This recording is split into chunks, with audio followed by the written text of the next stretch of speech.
So, as we begin to think about crisis de-escalation and prevention, we have to first talk about what these stages of crisis consist of, right? So, what is a crisis? So, a crisis occurs in stages or steps. In most cases, you can think of individuals as not immediately beginning to experience a crisis without any warning at all. In behavior analysis, we talk about behavior does not occur in a vacuum, right? That means, in other words, that it just doesn't occur without any antecedents, without something kind of provoking that, right? Or evoking those responses, if you will. So we might describe an individual as calm at first and then become maybe agitated or upset, and then eventually reach that state of quote unquote out of control, right? So that kind of crisis peak there. And then finally, the individual begins to calm again. So there are four main stages that we look at when we're thinking about crisis, when we're thinking about de-escalation, and when we're thinking about prevention. So the four stages, excuse me, include stable functioning, which is where that individual is calm at first. And then the individual starts to reach that sort of pre-crisis level, which we'll talk about and define in just a moment. And then again, when you get that sort of out of control, right? Some of the behavioral outbursts that we're thinking about when we think of the word and hear the word crisis. And then we have that sort of post-crisis, right? That debrief, that kind of coming back, to that level of stable functioning. And we're going to go ahead and define each of these. So stable functioning is that stage where the person is in a good mood overall, right? Or in a neutral mood. Their behavior is appropriate to the situation at hand, maybe the context, the environment, what's going on around them. They're probably on the happier side of things, or maybe just more neutral in terms of their mood. They tend to be productive and generally cooperative when someone is in stable functioning. Now, once an individual has reached that level of pre-crisis is that stage where people begin to become upset, right? Their behavior is usually quite different than sort of that normal, stable functioning behavior. Their behavior might be obvious, right? So in some cases, some individuals reaching pre-crisis yell when they become angry. Others, pre-crisis behaviors look a little bit more quiet, a little less, more reserved, maybe less eye contact, a little bit of, almost reaching that I'm almost shutting down, but not quite there yet. So a lot of that can be, again, maybe very overt for the individual, or can be a much more subtle. And so we have to watch for the individual that we're servicing. And as we get to work with them, across time, we will learn what their sort of pre-crisis indicators are, which we can talk about a little bit today. Crisis is when the person is being aggressive, hurting themselves, or destroying property. This is when staff must physically intervene, right? Now, for the purposes of today's webinar, we're not going to be talking about crisis behaviors, and we're not going to be addressing crisis behaviors, because in order to really learn how to effectively and safely monitor and sort of de-escalate full-blown crisis situations, that does require a different level of training. That does require, in a lot of cases, specialized certification, and there are just a plethora of different agencies and organizations that are known for their crisis trainings and crisis protocols. So we will not be addressing those directly today. But then finally, once the individual has, reached that level of crisis, there is that post-crisis, which usually comes after. And again, this is the stage where the person begins to calm down again, maybe begins to be able to, come to their senses, if you will. They begin to reach a level where they can reason and they can, have that sort of rational thought process. So what are some of the causes of crisis behaviors? So medical conditions can be causes of crisis behaviors. Being exposed to unpleasant events can cause crisis behaviors.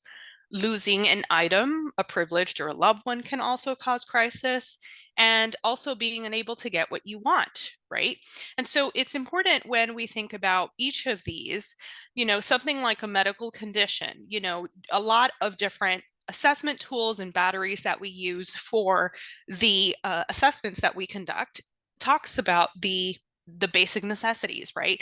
Does the client, or does the individual that we're working with, do they have their basic needs met, right? Is there something physiologically that's going on that can cause or can potentially provoke or lean the scale to cause these crisis behaviors, right? So we need to be mindful and attentive to these. Especially as behavior analysts, we need to make sure that we're not addressing something and calling something a behavior when in fact it might be something underlying medically that's going on. When we're exposed to something unpleasant or something aversive, you all were so patient in bearing with us during these sort of challenging technology issues that we were just handling just now. And so how did we each, deal with these unpleasant events, right? It became aversive and can be aversive pretty quickly, especially if you're trying to meet a deadline or you're trying to, impress a boss or anything like that.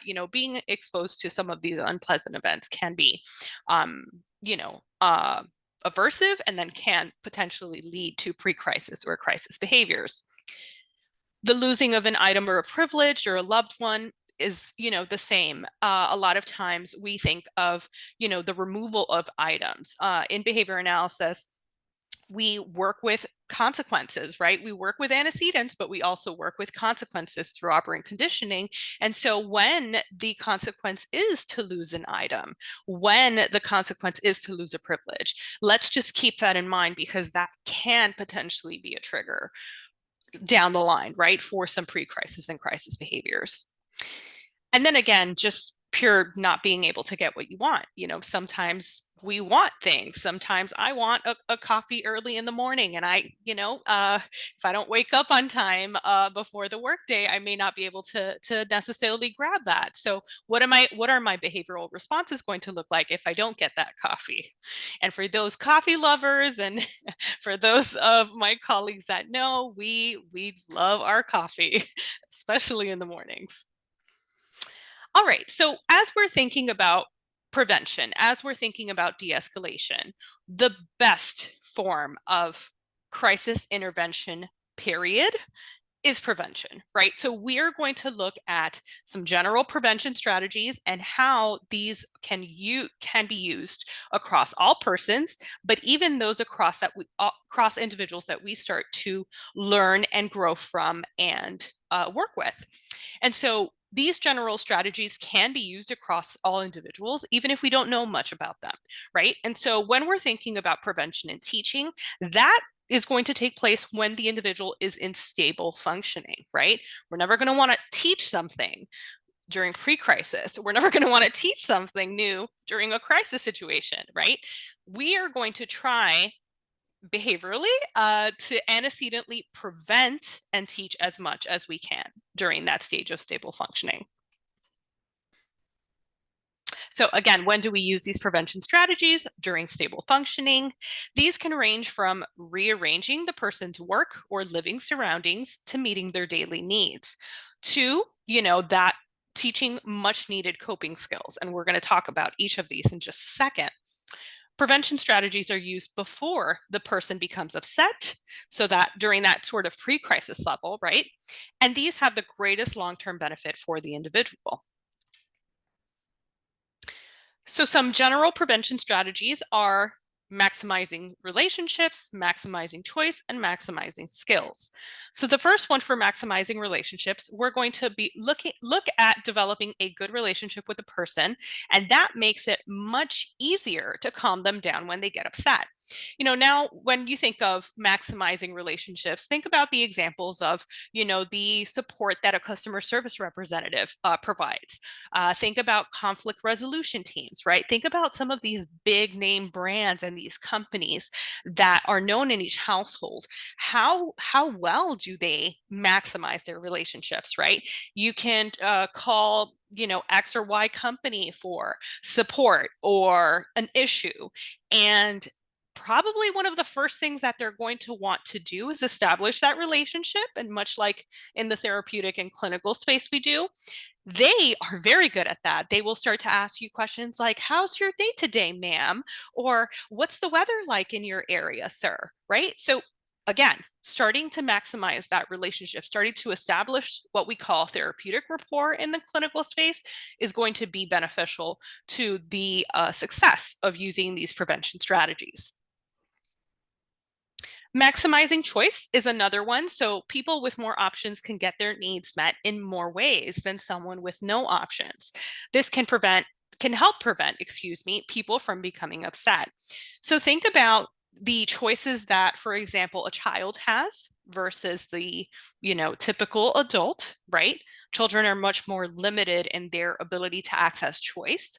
And then we also think about how different our choice is presented for a child who has a condition or some form of learning or developmental disability, if you will, compared to that of their neurotypically developing peer, right? How is choice different in each of those?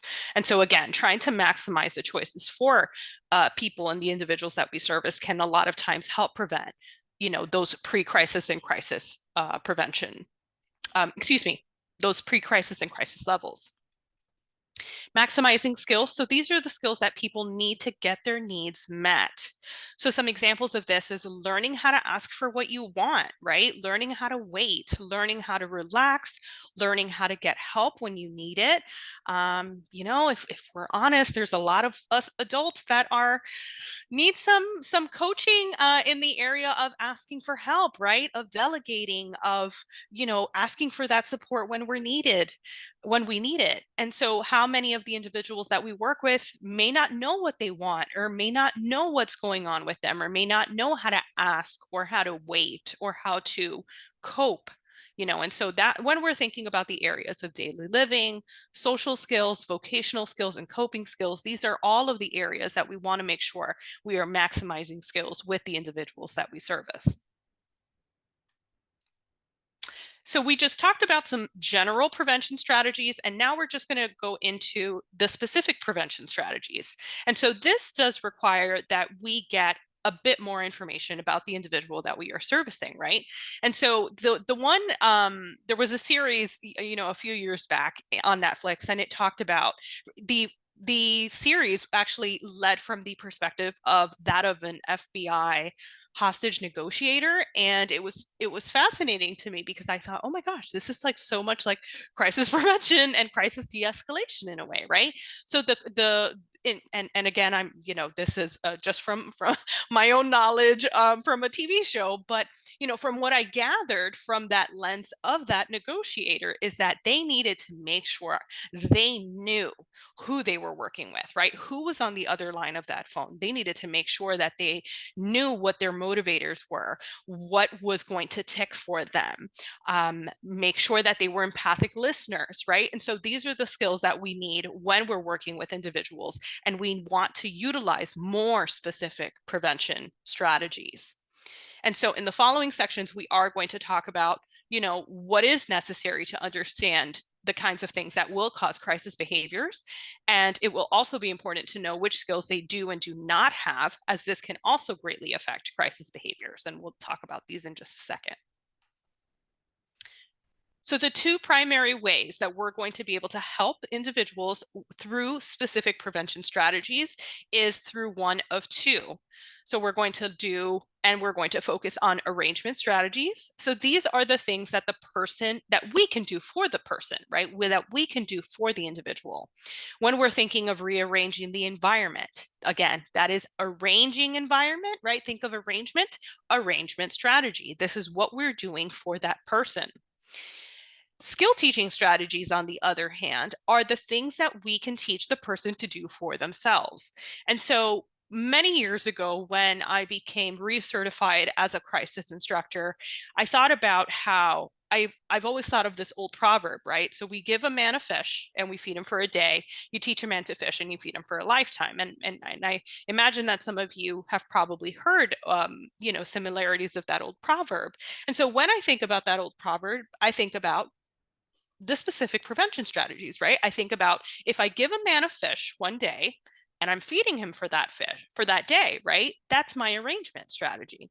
If I'm teaching that man to fish, right? I can feed him for a day, but then eventually I need to teach that man to fish because he can't forever be relying on me for that, to access that fish and to be fed. And so if I'm teaching him how to fish, then I'm feeding him for a lifetime. And that for me is the skill teaching piece. So an example of basic needs. So we have a situation with Stuart, who is a man with a developmental disability, and Stuart begins to get upset whenever he has gone more than 3 hours without food. So when we think about arrangement, when we think about skill teaching, what are we arranging for Stuart? So we're going to make sure that we send a snack with him so that Stuart can eat during his mid-morning, break. So that is what we're doing for Stuart. Now, what is the skill teaching strategy? So eventually, we can't just be reliant on sending the snacks every day. What if we forget? Right? So we want to make sure that we're also incorporating teaching Stuart how to use a vending machine at his workplace for himself, right? So again, we can send a snack one day while we're teaching him the eventual skill to use the vending machine at the workplace. All right, so we have our next practice example. And so we have David who comes into his middle school classroom looking sleepy. David's tired. Must be a Monday morning. The teacher knows that David is much more likely to get into a fight and that he does not pay attention well when he is sleeping. So which is which? Number 1 says the teacher pulls David aside and asks him if he got much sleep last night. When David says no, the teacher lets him take a 15-minute power nap. So that's the first one. The second one reads, the teacher shows David how to schedule his time so that when he gets home, he gets to do his homework in the afternoon so that he no longer needs to wake up early to complete his assignments.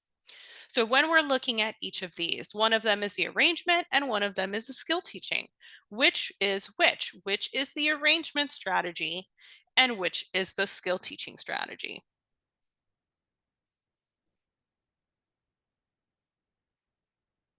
All right.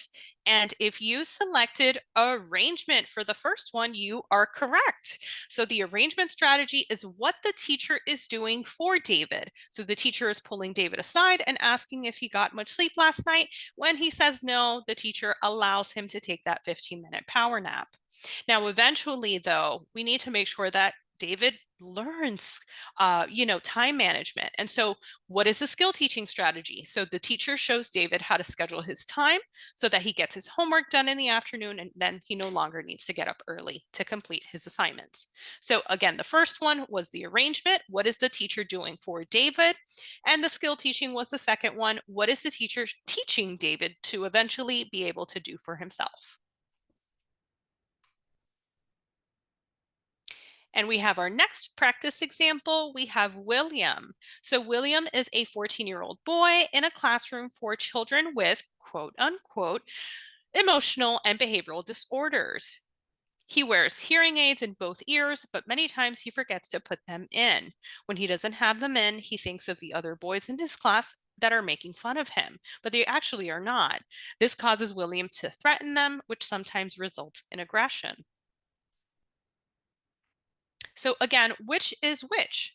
So number 1, it turns out that William sometimes takes his hearing aids out because the batteries are dead. So we're going to teach William to always carry a spare set of batteries. We're going to teach him how to keep track of how long the batteries have been used for so that he can change them before they go dead. And then the second one is we're going to check William as he enters the classroom door to ensure that he's wearing his hearing aids. We're going to make sure that we prompt him to put them in if he does not have them in already. So again, one of these is the arrangement and one of these is the skill teaching. Which is which?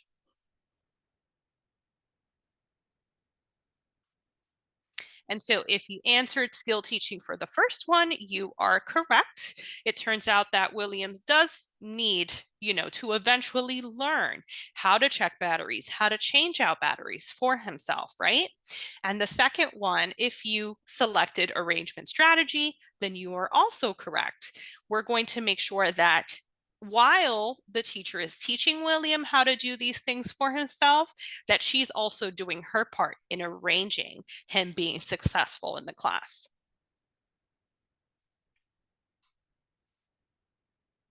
All right. And I am open and available for any questions, comments, concerns.